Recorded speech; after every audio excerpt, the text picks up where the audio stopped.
Welcome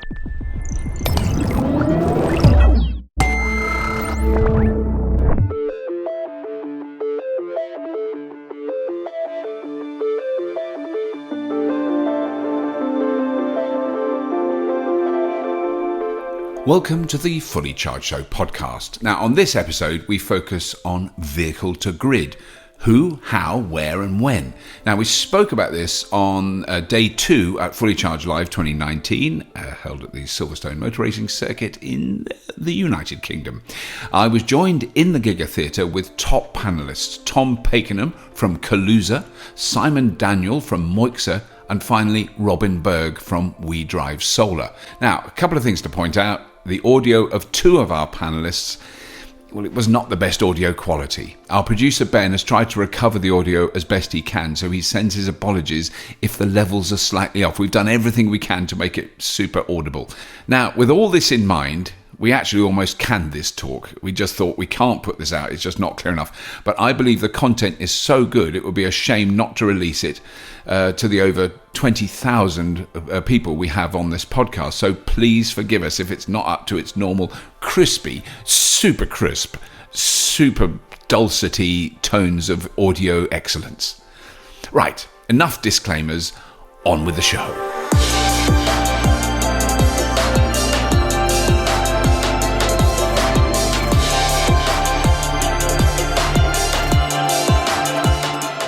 The next talk is about vehicle to grid, who, how, where and when, and what does it mean. And I'd like to welcome 3 extremely highly intelligent, I'm even going to say, I'm going to get it out now so that we don't have to say it again, game-changing, groundbreaking, rule-breaking individuals from around the world.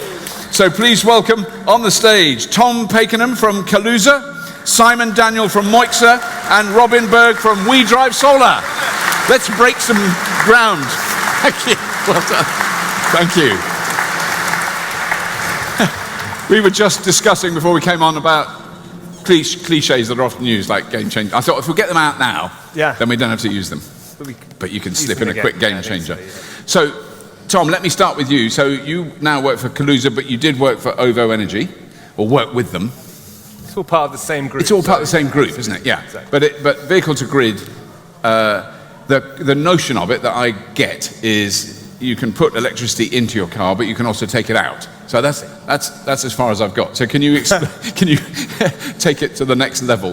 So I guess it's worth kind of taking a step back and sort of reminding ourselves why we're doing it, which is driven by climate change and the need to install and build more renewable energy generation. And electric vehicles represent the perfect way of enabling that and moving to our new energy system. And by having a 2-directional flow of energy, both from and to the vehicle, you can use a vehicle as essentially as a massive battery to balance the grid and to store energy when it's windy or when it's sunny, and to put it in when it's nighttime or when it's not blowing a wind. And it will be if you think about, say, 5 million EVs, they're kind of the equivalent in terms of power they can provide of about 15 Hinkley Point power stations. So it represents this huge capacity to the system.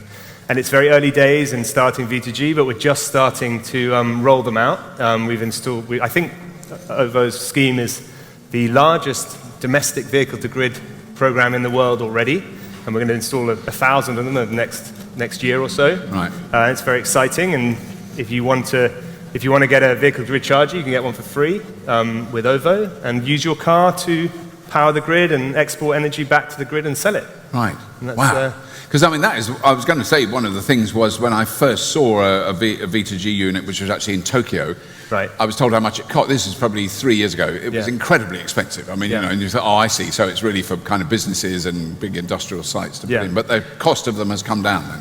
I mean, it's when we started this journey, it was £15,000 to get for a vehicle-to-grid unit, sometimes more, and that's obviously not going to work. So we spent a lot of time and a lot of money building a unit that fits on people's homes and is small enough to make sense and low cost enough. And we've succeeded in doing that, and it's exciting to see the market has got a few others that's starting to do the same, and I think quite soon the cost will come down. It's going to become a really viable technology.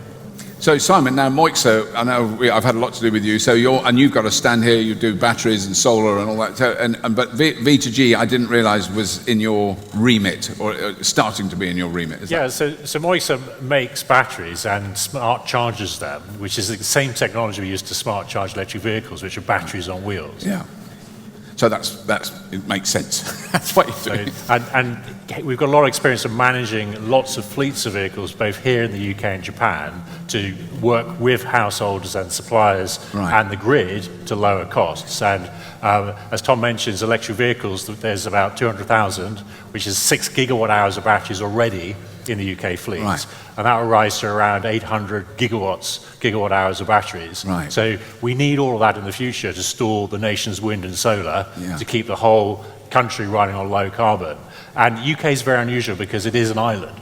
And therefore we're physically as well as politically somewhat disconnected from Europe, and all the energy... I never noticed that. It's certainly not a topic that's discussed. And therefore we have to balance our grid when the wind's on and solar's on. Yeah. And you have to work really hard. We have to turn things on and off. We have to control when vehicles charge. And that becomes really critical in the future, as this kind of show in a couple of years' time will be millions of people. And therefore, millions of EVs in the country all have to be managed, otherwise the grid is under stress in the evening. Yeah, and that's one of the areas, because I do remember coming in to Oxford, where you've done a big installation in so there are a lot of batteries that were talking to each other in one locale. So you've had that experience and the data from that. So we've had lots of data, millions of hours, and so we could turn on and off parts of Oxford, which is really good when the grid's under constraint, or at times at high prices. If you're buying energy tomorrow at 6 p.m. and the weather changes, a lot of the profit and loss in supplies is made by trading energy. Right. So we work with suppliers and households to lower the cost of energy by using smart technology like batteries and smart charging of vehicles. So initially, the vehicle to grid is really grid to vehicle, managing when your vehicle charges. And in the future, like you use your car to power your iPhone, you could use your car to power your home as a backup when you run out of power if there's no grid, or to help the grid balance itself. Yeah. And now, Robin, the project which I've heard one sentence about, which is in Utrecht. Yeah. But can you tell us about that? Because it did sound amazing. I mean, it sounded like that's definitely what we should be doing, and why aren't we doing that now? So can you explain what this project is? Yeah, sure. Great to be here at this amazing event. We don't have something this big in the Netherlands, but it's really nice to see.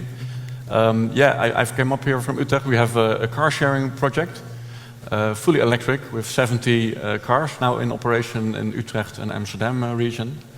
And as a car share operator, I of course make money when the cars are driving, but I also want to make money when they're standing still. Right. So we've been working on vehicle to grid for quite some time. We started with DC stations, but for us the problem was that our cars are in the street, parked at public charging stations, which are all AC, as you are having mostly at home as well. And we really started to develop AC bidirectional charging. And it was not there yet. So we approached Renault. They came up to us and said, we want to help you develop this. So together with Renault and also the Dutch grid operators, which are very much fan of open standards, really helped us to develop an open standard for AC bidirectional charging. 2 months ago, we had the king on the introduction of the first Renaults in the world that could support this technology. We introduced the first station that could support this. And the great news about this is not just for us that now we can start making money with our fleet of shared vehicles, but it further brings down the cost of AC bidirectional charging as a whole, because AC stations are like 4 to 6 times cheaper than DC at this point per outlet. So it really enables a mass introduction of bidirectional charging, of V2G, and Renault is really supportive in this. We get more and more car companies showing interest, so we think this could be a momentum for bidirectional charging coming up. Now, Tom, just quickly, because one of the worries that I've heard people express who've got electric cars is, well, wait a minute, if you're constantly pulling electricity out and putting it back in my car, it's going to wear the battery, it's going to use all the charging cycles quicker. I mean, is that, presumably some research has been done into that area? Absolutely. I mean, obviously it's a natural concern, and to date, we've thought about batteries in a very simple sense. The more charging cycles you do, the more damage it does to the battery, and therefore the greater the sort of loss of value is. But what we're learning as we learn more about battery technologies, especially in the electric vehicle context, is that for a start, the rate at which you extract energy from a battery, or for that matter, charge it up, is a very important feature. Yeah. But it's not a sort of it's not a linear thing. It's very complicated. And secondly, you can use vehicle to grid in future, and no doubt we will, like we're seeing in other technologies. We'll use that technology to actually manage the state of charge of the battery and the health of the battery in order to improve the longevity of the battery. For anyone who's sort of worried about it, though, for the moment, on the vehicle to grid trial, it's not a problem because the battery warranty is guaranteed. Even with using V2G. Yeah, so we work very closely with Nissan, which is the main vehicle manufacturer that offers V2G in the world, and everything is fine. So there's absolutely no risk to people who are on the trial. And in future, so I don't know if you've seen some of the newest mobile phones. They will when you go to bed, you plug it in and you'll go to sleep, and it will look at your alarm clock as to when you're waking up. Right. It will charge the battery to 80% straight away, or as quickly as possible. Then it will stop charging and leave it at an 80% state of charge. And then an hour before you wake up, it will then carry on the charge, because one of the things that's really bad for a battery is to leave it fully charged. Right. Ironically. Yes. Yeah. That fully charged is about the worst title possible for a show about electric vehicles. Never fully charged. It's very good in a lot of contexts, but in this particular one, and of course with a one-directional charger, you can't take the energy out. Yes. So you can't go up and down with the battery. Once it's full, it's full. Yeah. And therefore you're stuck in this state. So nothing to worry about, and it will get better and better and better. And I think maybe in the future people will possibly actually improve their battery's lifetime through. Yes, I mean I think that's the thing that's hard to grok when we're used to pistons and combustion and all that stuff.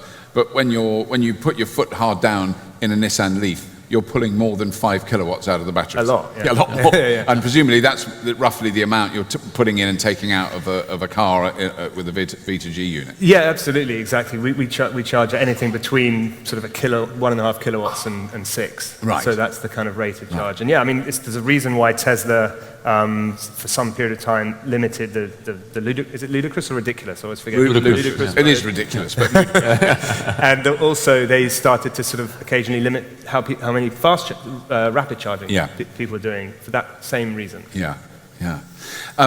This is such a. I mean, because I know we're pushed for time because of various collapses of buildings. But yes. I haven't even said questions, and there's a hand up. But I think it's worth throwing this open to the audience, because I'm sure you've got a lot of questions for this. But seeing as I saw your hand first. Before they get the mic, though, can I just say one thing? If anyone who didn't know this, we are running downstairs at a company called Indra, which is a Malvern-based company which designed and manufactures our vehicle-to-grid charger, is running demonstrations of vehicle-to-grid with a Leaf there and making tea and coffee and popcorn. So if you'd like to go down, they're doing it on the hour, every hour for the whole of the show, and have some V2T. V2T? V2T. I did not know that was going on. Thank you, Tom. Thank you. I'm going underarm. Woo! Well done. Yes, hello. I briefly looked into the vehicle-to-grid offer that OVO are doing, and I didn't look into it in any great detail, but I was slightly put off by the fact that if you've got solar panels, the way it works at the moment, as I understand it, is that you're not allowed to, you have to discount or cancel the tariff. There was some clause that involved you not being allowed to continue claiming the tariff, and you had to do it direct through OVO. The export component, right. absolutely. Yeah. But we pay for exports, and we pay 2p on top of what you've paid to buy the energy, which is really quite a lot of money. Might be 16p or so. So under the current export tariff, you get about 5p if you were in early, and if you weren't in early, you get basically nothing. Unless you're on some energy suppliers are offering an export tariff. So we built the tariff, so if you're not a solar customer, you can sell energy back to the grid and get paid your unit rate plus 6p. And if you plug in your car enough, you can earn enough money to drive for free.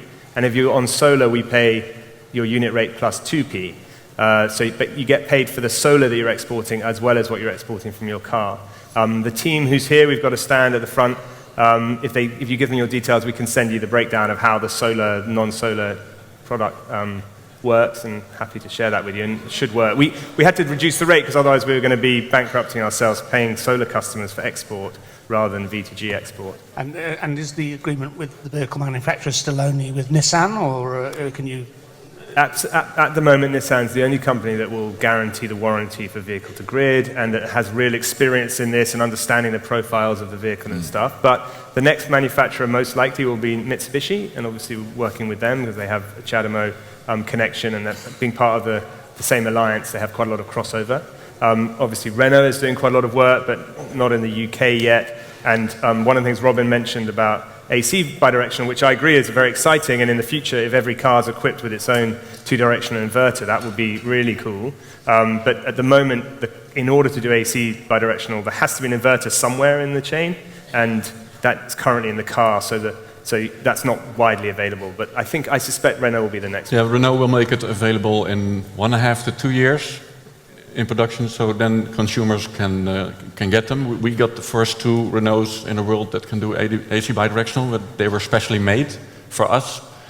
So it's still part of a pilot, a test.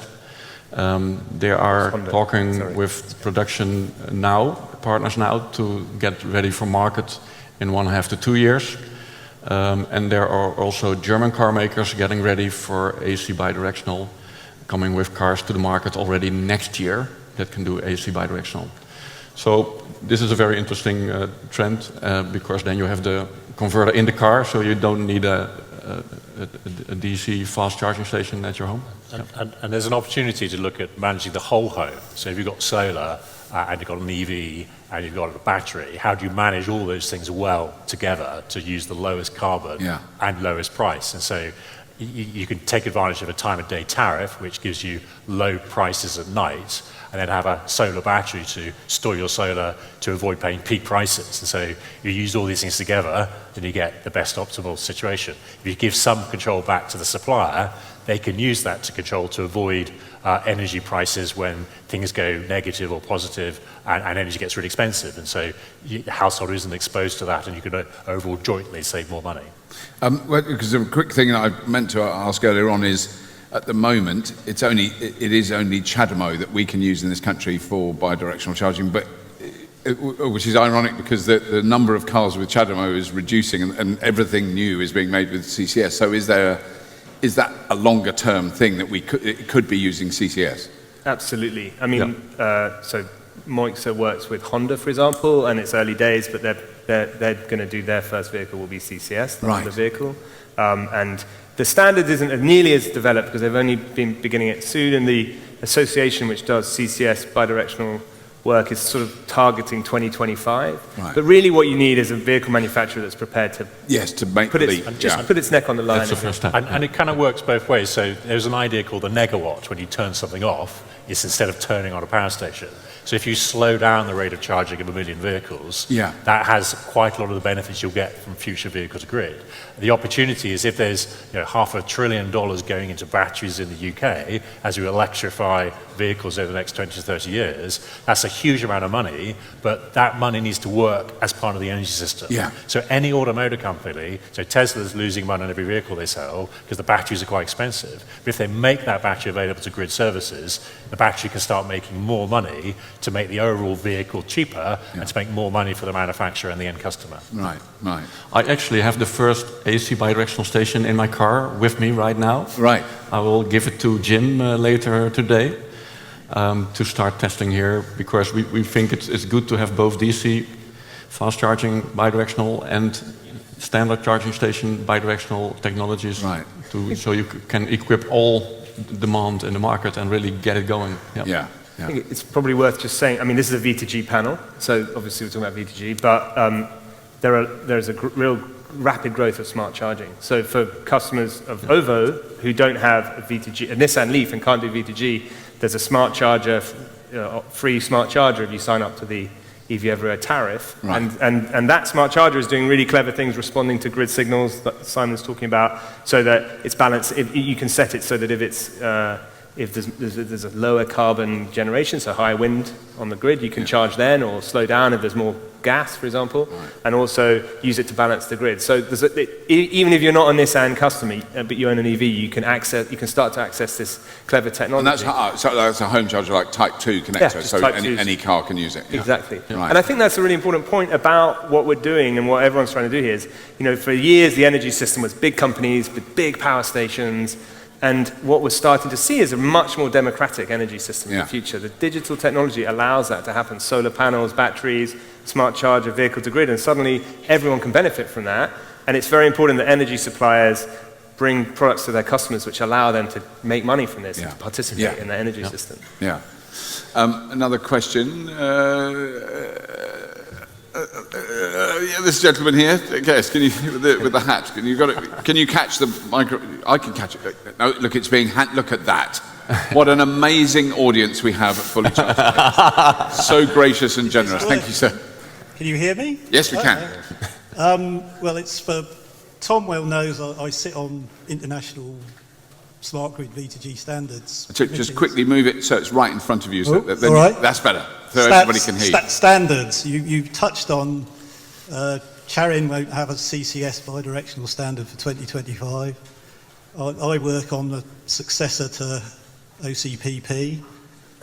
What do you guys, I don't know, Simon in the middle, what protocols do you use at the moment? Do you use OCPP? How do you see that going long before 2025? I mean, it is in a Betamax VHS kind of game. I think we need to know what OCPP is. Yeah, it's quite technical. This. Open Charge Point Protocol. Maybe we could have like a side panel for discussion afterwards. So there are various standards, like originally we had VHS and Betamax. In the EV space, there are a lot of emerging standards of different ways to do it. And there's a challenge because you need everything to kind of work the same way, and you don't want to buy Betamax if the world goes to VHS and stuck in your vehicle. So there's a lot of work with chaps like this who have to sort out the standards, but you also need software to really manage and adapt. So, for example, we've had feed-in tariff here in the UK, and that's now finishing. So what we do with our batteries and our vehicles is different come April.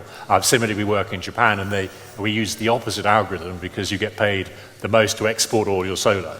So we use batteries there to minimize home consumption during the day. So, and the rules will change. And as elections happen and governments happen and climate change is significant, we have to keep on adapting over the life of these assets. I think the interesting thing is every vehicle is going to electrify. So Honda's committed that all its European vehicles will be electric by 2025. And Honda also makes 30 million other motor-based products which will become battery operated. So the world needs lots of these vehicle-to-grid control technologies to run itself, and these things are part of the future energy system. And they become cheaper if they work with the grid and the energy rather than work against. And so it's a major technical challenge, and these things do need to standardize. But then if you look at telecom has evolved the internet, which is pretty stable, and that's had a lot of innovations around it. So we're quite confident that the standards work is making reasonable progress. China Mo has been quite small in its adoption to date. And these standards are really important because we now roll out 150 public V2G charging stations in the city of Utrecht for the city of Utrecht, so everyone can charge there. But we have to make sure that everyone can also use V2G functionality, no matter what car they have. Right. So Utrecht, I think, will be the first city in the world with a public V2G infrastructure. So we look very carefully, together with the grid operators and the car industry, what standards are used, so that any car in the future that supports this technology can just click in and make money, not just the cars of We Drive Solar, but any car. So I quite like the idea of I want MGT, which is because I've got a battery electric mower, so that's mower to grid.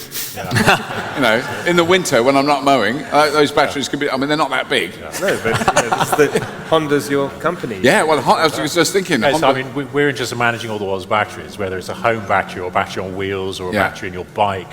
And there's lots of e-scooters downstairs. There's a lot of batteries, even in laptops and devices. And if they're managed well with the grid doesn't need to spend on more central power plants. But it can use all the wind and solar. So you need batteries to make the renewable energy economy work, because otherwise, you can't. Sun doesn't shine at night, wind doesn't blow all the time. So you need lots of battery management. And the great thing is, the world's electrifying really, really quickly. And if we do electric vehicles well and energy well, then we hit the carbon targets of halving carbon every decade under the Sustainable Development Goals. So it's a really critical piece of technology, and everyone here is an ambassador for this early space to go and share messages about electric vehicles, about fully charged and these new technologies. It's still a young industry. This is one building. We need a whole country to be in these future events. Yeah. I think we should get another gentleman here. Can you? Yeah. Oh, good. Beautiful underarm throw. Fantastic catch. So this is perhaps a slightly more niche use, but I can see it could be valuable in certain circumstances. When you get bidirectional, presumably the same V2G technologies would let you do V2V. Yeah, sure, and that's why the standard is so interesting. I mean, this week this was in the news that the new electric pickup trucks in the States will get the possibility to charge when someone is stranded with an empty car. For example, Sono Motors, the small German startup which will start producing cars next year, will also have a standardized AC bidirectional charger on board of the car, and it can charge up another car. Right now it's probably limited between Sono Motors cars, but in the future you could basically see cars, electric drivers helping each other if they are stranded. And that's an extra nice thing of the standardization, that basically it should always work with each other and really help not only the business case for storage and really renewable energy getting better and better, but also these kinds of purposes. But actually, you don't need to invert to AC to do V2V. So it's much better from an energy point of view just to have a DC-DC. 400 volt. Yeah. But I'm sure play into that space. Any other? There is an episode. We've done an episode about the Sono Motors Scion, where we made coffee from just plugged into the front of the car. I mean, it's such an amazing little car. I'm really got my fingers crossed that they make a success of it. It's a wonderful car. I like the idea that also that you could fill up at work, come home and plug into your grid at home, and get pinch your electricity. Don't tell the tax man. I'm sure there's Don't worry, people have thought about that. Just keep that one quiet. You might get away with it for a few years. There's one. Oh, there's one right at the back. That's a challenge. Can you get that? This gentleman here. Whoa! Oh, go on. Go on. Yeah. All right, hi. I was wondering, not that I did my homework so well, but I believe that the British tariff structure has much more fluctuation than, for example, the Dutch, as Robin will probably know. So from a consumer perspective, the V2G system makes more economical sense right in Britain than, for example, in Holland. I think there's mixtures. So if I go back to the energy island challenge, so we've got 30 gigawatts on the grid as of now, which are gigawatts coming from Europe. Last week, one of those lines broke, so that gigawatt didn't come from Europe. Now, we have to manage that 30 gigawatts locally, or 50 gigawatts, by turning things on and off with the wind and the weather. Now, Holland and Germany are hyper-connected as a grid. So when there's 40 gigawatts of solar on in Germany, they actually pay Austria 6 billion euros a year to take away its energy. Take it away, it's too much, you know. Yeah. And they get lots of energy from Holland on the interconnect with the wind. And so they've got a balancing system which is interstate. Nevertheless, if you take the role of a battery in a local network, if I used to fairly call Rob the only EV in the village. Yes. Now he's got lots of EV friends, and now if they all charge at the same time, that's a problem for his village because there's not enough wires in the ground.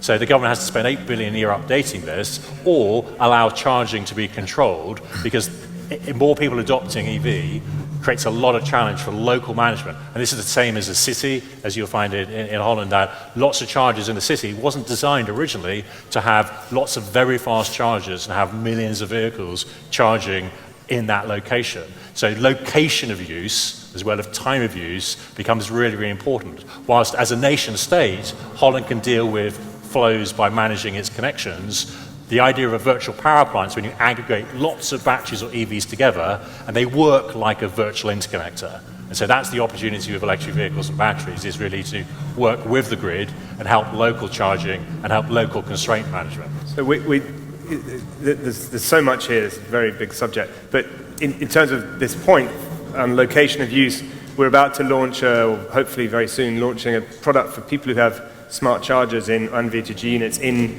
UKPN areas, a certain part of the country, that will allow them to be paid to offer extra flexibility on local networks. So we'll start to see that kind of thing coming through, and again, this means that the customers who own the electric vehicles and are prepared to support the grid will get paid to do so, and ultimately the objective is to have free electric miles, and free electric driving then it's already pretty cheap relative to a combustion engine, but then it starts to become very attractive to customers, and then in the long term it allows us to build more renewable energy, because that's what we need, that storage. I think in the energy system there's this kind of weird thing. For a long, long time we turned on power stations up and down according to how much demand there was on the system. And so that was what we used to do. But when we get more renewables, you can't control the wind. So you can't control the supply anymore. So we have to turn the whole thing completely on its head and manage the energy system entirely through demand and storage, which is an industrial revolution we're about to see in our energy system. It's a huge change and requires incredibly sophisticated technology right down to very small energy devices, and it requires a system that includes everybody, so they want to participate in that, and it's very exciting, and I think we're going to see some really cool things over the next few years. And I think in the end, the reason why Germany was really ahead of the rest with the Energiewende, as they call it, with the renewables, was because they could get off the peaks to the rest of Europe surrounding them. So the Dutch say, yeah, give it to us because we don't have any solar panels. But now, last year, the Netherlands was suddenly in the top 3 of solar installing countries in Europe. So we are starting to produce our own solar now. So the Germans cannot get rid of their solar peaks anymore.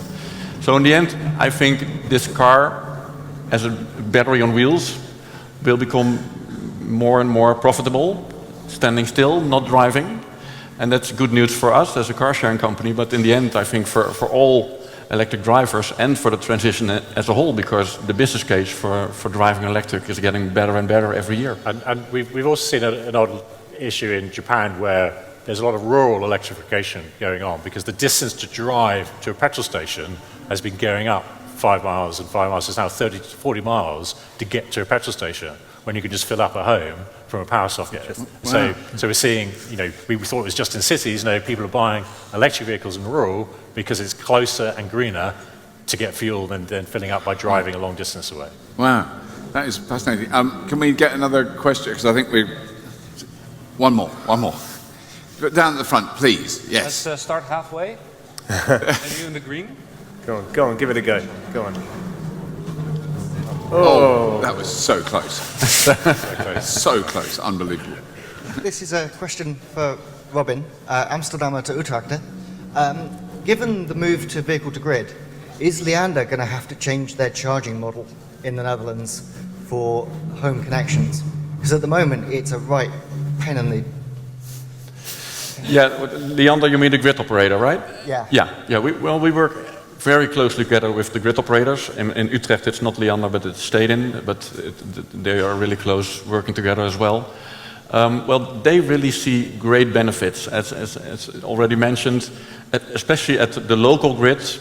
There's a really great benefit for doing bidirectional, for doing V2G, because all the peaks on the grid, by charging more and more electric cars, by electrifying your house, by solar panels getting everywhere, this really is a big burden for the grid operators.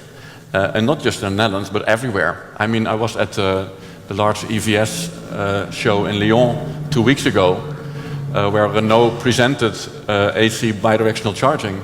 And Enedis, the largest grid operator in Europe, doing all of France, really got into this as quick as they could, because for them, stabilizing the grid at local level is really stopping them from investing a lot. And in the end, it will mean that they will have to change their tariffs a bit, because the higher the power the connection has, the more flexibility I can give them. But it's 10 times as expensive as a lower power connection. So we're talking with regulators about that, to change that. We're showing them in pilots that it's better to do it the other way. It takes time, too much time, much too much time. But in the end, we will get them all on board, and it will change. Yeah. Thank you, Val. Graag gedaan. Thank you. I think we have to call it there. Thank you so much for listening. Thank you so much for engaging, and a big round of applause for our amazing panel. Thank you so much.